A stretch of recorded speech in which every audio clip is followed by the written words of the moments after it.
panelist 1?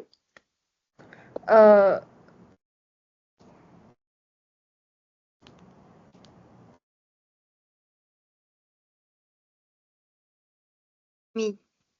Okay. What about panelist 2? I'm the group 2 member. Okay. Panelist 3? So can you see this? Yes, I can. Okay, wait. I'm for the panelist 3. Okay.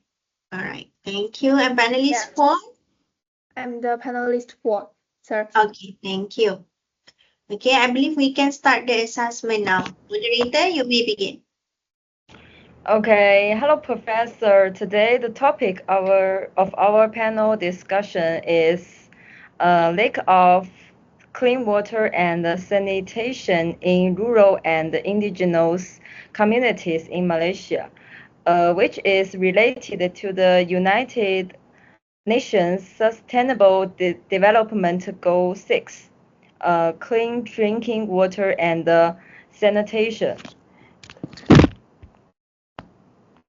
Despite the rapid development of Malaysia as a whole, many rural and indigenous communities still face water and sanitation problems. So today we invited 4 panelists who will explore this issue from different perspectives. And I am the moderator. I'm Gong Sijie. So first, let me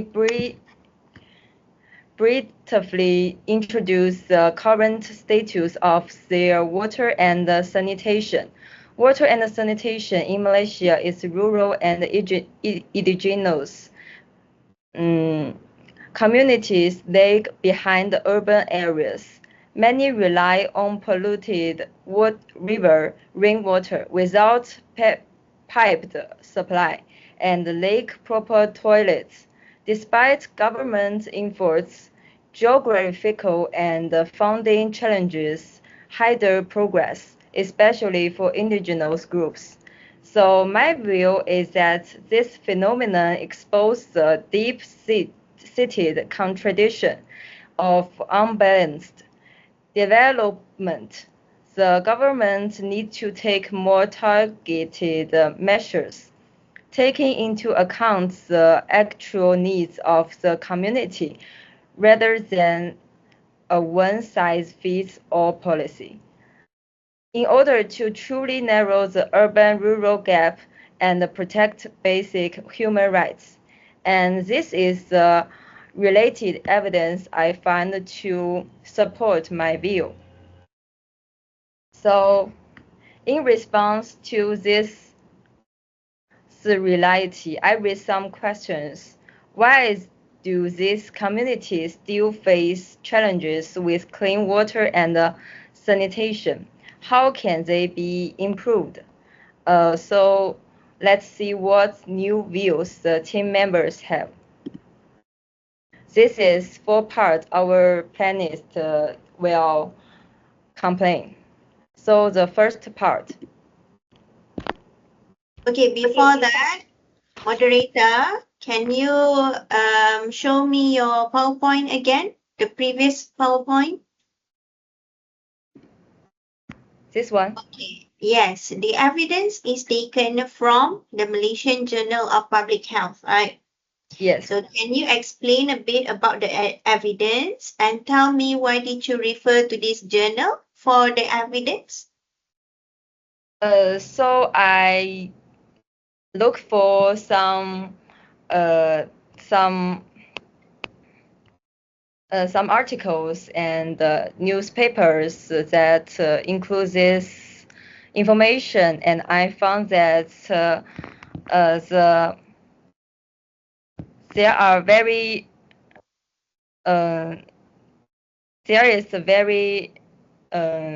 compare the cities and the countries, I think there is a very change and between there. So I found this evidence to support that the countries in Malaysia is much behind the urban areas. Okay, thank you. What about panelist one? Can we start with panelist one now? Okay.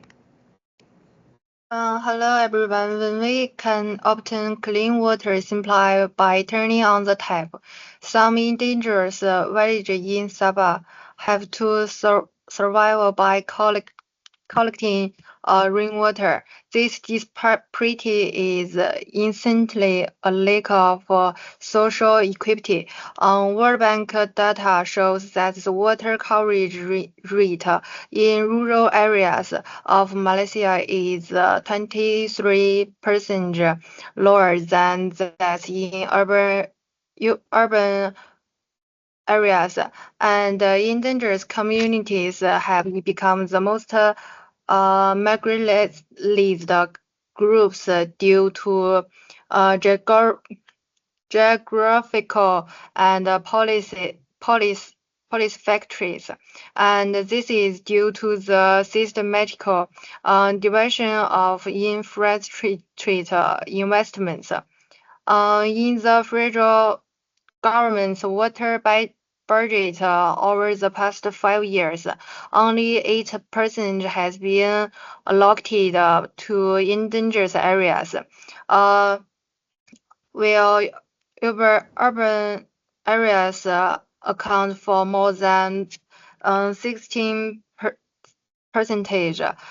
This kind of geographical discrimination leads to the 300 households in Campo Bianca village, Sabah, still rely on the unfiltered water source of the Raja River, and in 2023, the indicators of diarrhea in this village was 7 times that of urban areas. And due to the lack of water supply papers, the daily per capita water consumption in the Longhouse communications in the interior of Sarawak is only 23 liters. And control neglect in policy implementation. Exciting water conservation project often ignore the traditional water usage habits of the endangered people. The concrete water shortage polluted in a certain endangered reserve has sparked community protest. And due to the destruction of the ancient trees water intake paths, the standardized water purification equipment promoted by the government frequently malfunctions because it fails to take into account the special water quality in rainforest areas.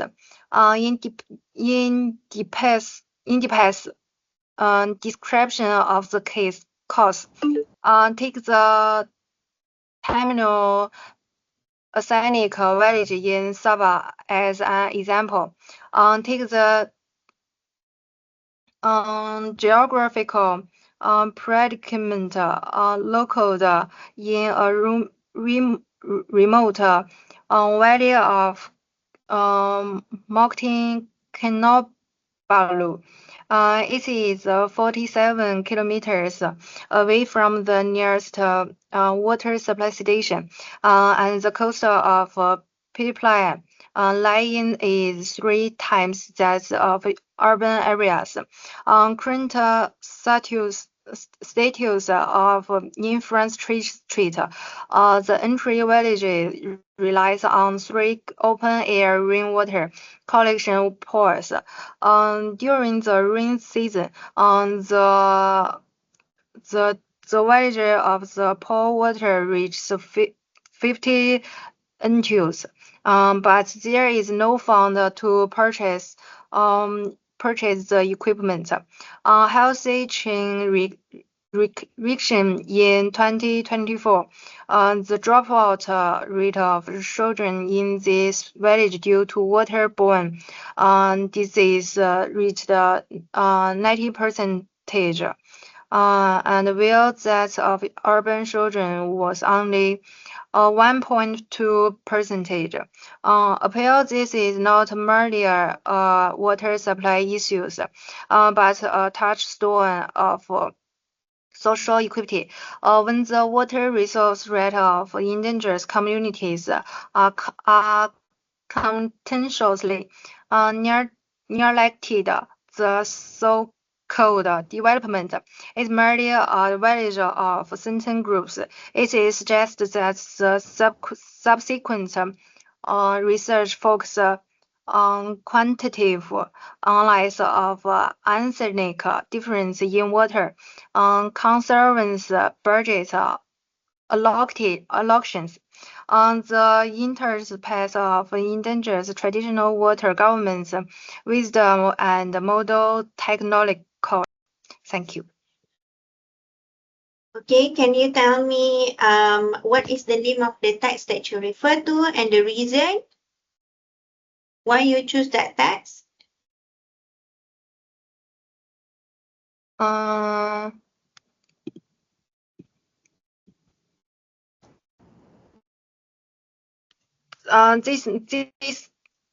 This text name is Sabah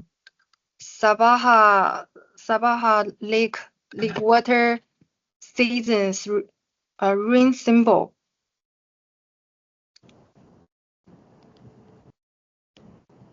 Okay, that's all.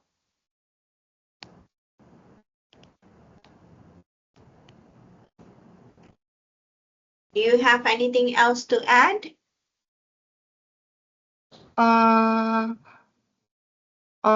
This is from the 2024, and the reason for the lack of water resource in the Sabah area.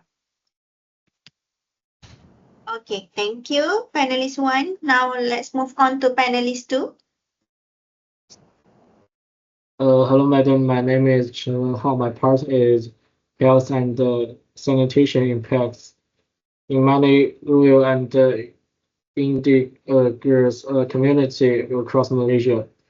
Limited access to clean water and proper sanitation poses a significant public health and challenge.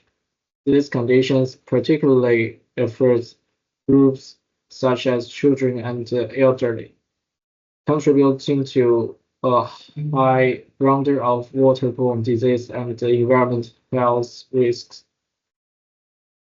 Increased risk of waterborne disease due to the lack of safe drinking water. Many communities rely on untreated sources such as rivers and pools.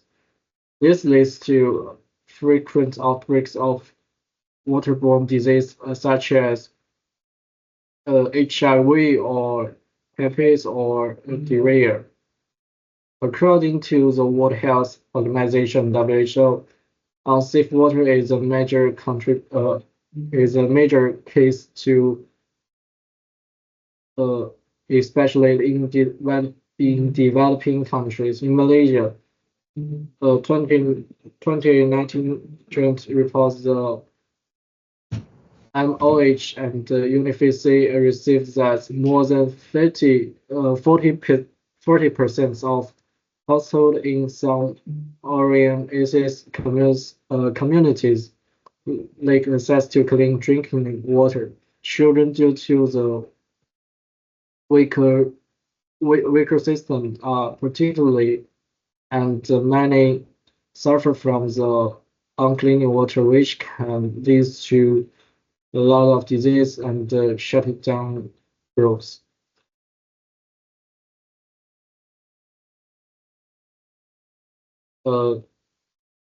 Here is a solution: long-term health effects on children and elder.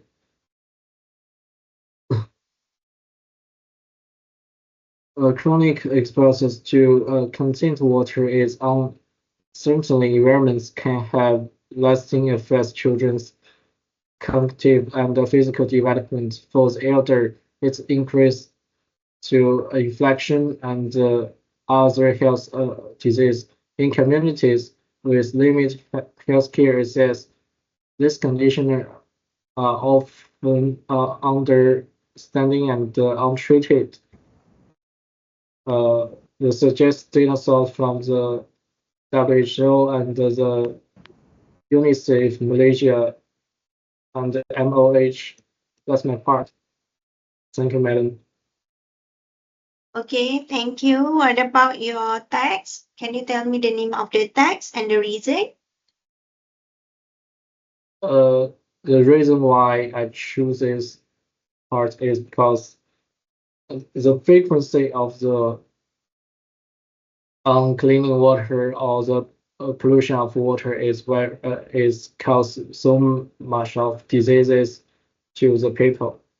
So first step is to find out the health problem about water.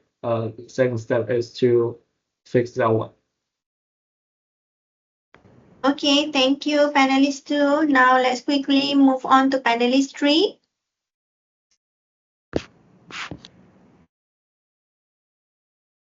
Okay. Hi, everyone. We heard about the health and the social problems caused by the lack of clean water. But today, I want to shift the focus to rural government. Across policy will helping people in rural and indigenous communities. What's working and what still need to change? I will explore those questions for 4 parts. First one is national policy and reality. Malaysia has a pretty good laws to support clean water access, like the Water Service Industrial Act 2006, and it also forms PAM, the National Water Service Commission. The policy aims to make sure all Malaysia gets safe trade water, but in reality, many rural areas still don't benefit from this policy. Especially in Sabah, Sarawak, and part of Kelantan, access to clean water remains below 18%, while the national average over 92%. Some villages still depend on the rainwater or pollution river because paper water does not reach them. One main reason is that the policy were made urban or semi-urban area. They don't always work well in the mountain area, island village, or the long house deep in the forest. So even the laws say everyone in practice, some people are still left behind. The second is federal and local coordination issue. The federal government sets policy and provides funding, while local governments help the actual work, but the communication and follow-through are weak project still, and the funding doesn't reach village quickly. In Sabah and Sarawak, local authorities have the limited culture and reading slow progress. The third is the government-INGO partnership. Operate sports are bring government working with INGOs. For instance, UNIFE Malaysia helps with a school-based WISH project. Work vision build toilet and teach hygiene in the remote village.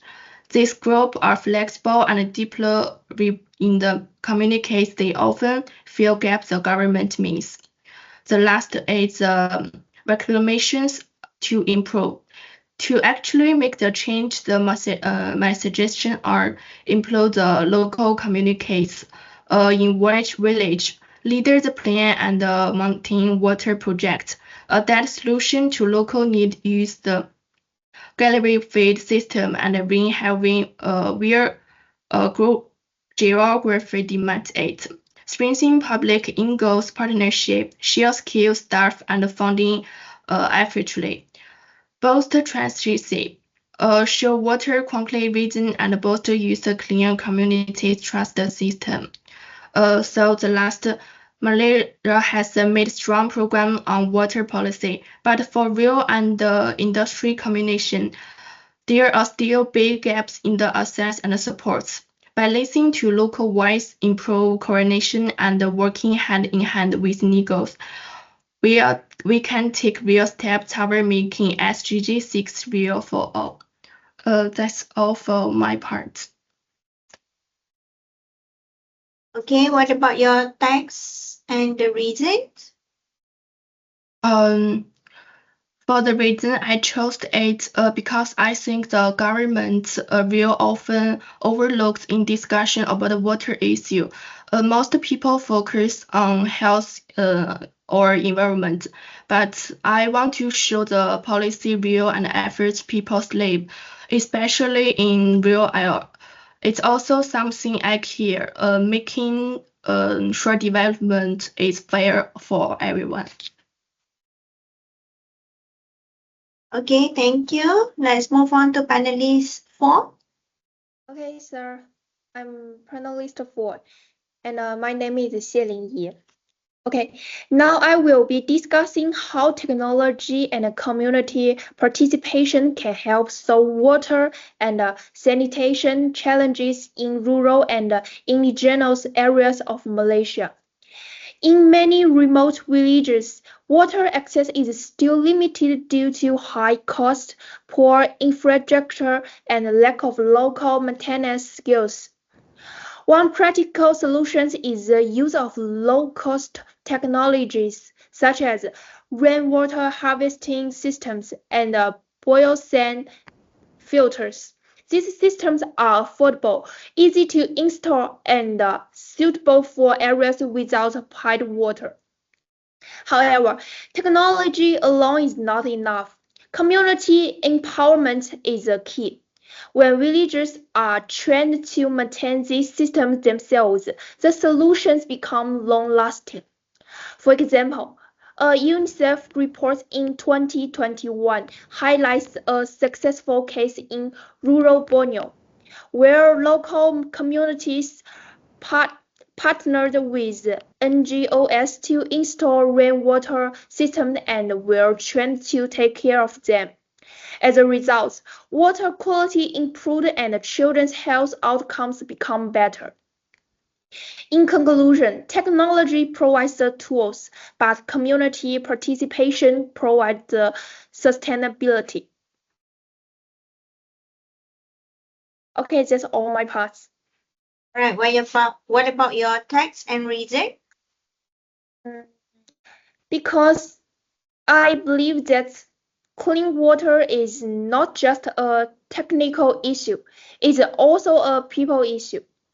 Technology provides the tools, but without community involvement, the solutions won't last.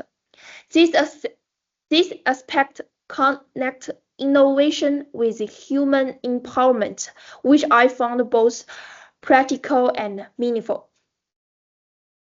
That's all. All right, thank you, panelist 4.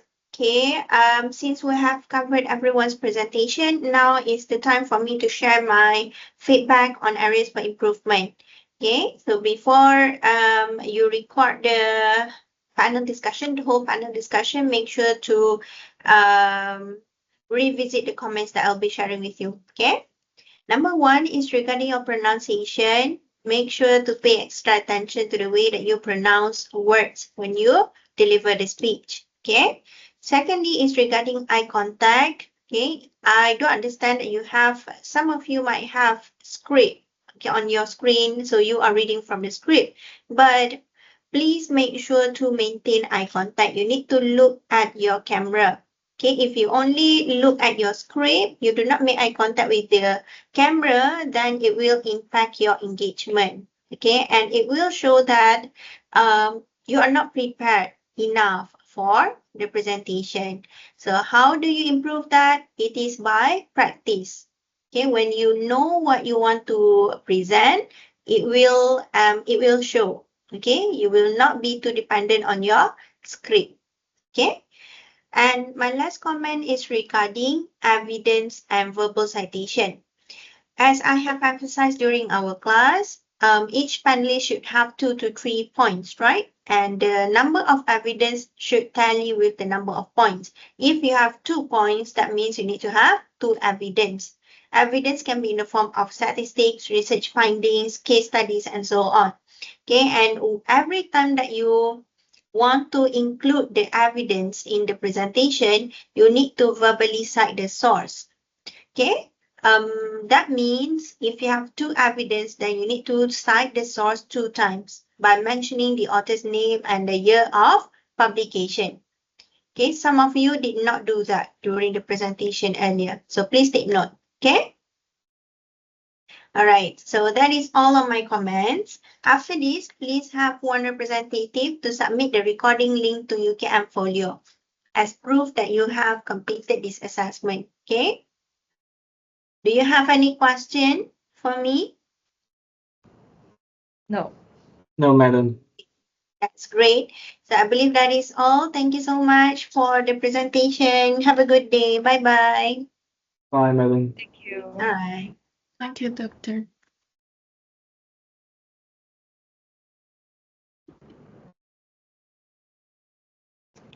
哎，我的妈呀！